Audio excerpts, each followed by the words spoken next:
আসসালামু আলাইকুম, সবাইকে স্বাগত জানাচ্ছি। আছি গন্ডোলা রাইডের কিউতে। এটাই হলো গন্ডোলা রাইডের কাউন্টার। হ্যাঁ, তো আমরা আসছি হলো ঠিক 9টায়, লোকাল টাইম 9টা বাজে এখন। তো সবাই দেখতে পাচ্ছেন যে একদম ফাঁকা, কোনো ভিড় নেই, লাইন নেই। তো এটা আসলে বাড়ি 11টার পরে যারা শ্রীনগর থেকে বা বাইরে থেকে আসে তখন হলো লাইনটা বেড়ে যায় বা ভিড়টা বেড়ে যায়। কিন্তু সকালবেলা যারা গুলমার্গে থাকে তাদের জন্য সুবিধা যে একদমই ফাঁকা পেয়ে যায়।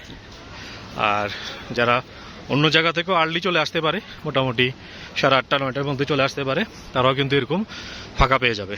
তো এটা সবাই মাথায় রাখবে যে গন্ডোলা রাইড যদি করতে চাও তাহলে অবশ্যই 9টা থেকে 9:30টার মধ্যে চলে আসবে এখানে। ওকে, উপরে যাচ্ছি, উপরে গিয়ে দেখা হবে।